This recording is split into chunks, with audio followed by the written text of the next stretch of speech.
আসসালামু আলাইকুম রহমতুল্লাহি ওবরাকাতু। সম্মানিত ড্রাগন ফ্রুট লাভাররা, আজকে খুব সুন্দর চমৎকার একটা ভিডিও হতে যাচ্ছে। আজকে আমি দেখাবো কি করে ড্রাগন ফুলগুলো পরাগায়ন করতে হয়। আমার ছাদের বাগানে খুব সুন্দর আজকে প্রায় 11টা ফুল ফুটেছে। আমি এখন দেখাবো কি করে আমরা ফুলগুলো মানে পরাগায়ন করা হয়।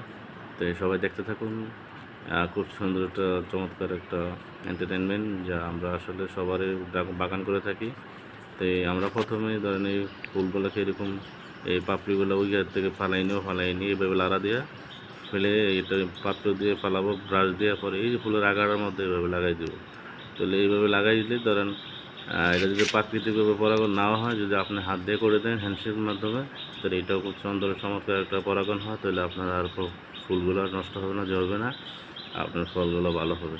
তো সবাই নিশ্চয়ই ভালো দেখছেন আমাদের ইয়েগুলো, সেই ভিডিওগুলো। ইনশাল্লাহ সবাই ওইভাবে কাজকে এইভাবে পরাগায়ন করাবেন, তাহলে আপনার ড্রাগন চাষটা সুন্দর হবে এবং ফলগুলো বড় বড় হবে এবং সুমিষ্টি হবে। তো সবাইকে অবশ্যই ধন্যবাদ। সবাই ভালো থাকবেন। আসসালামু আলাইকুম রহমতুল্লাহ।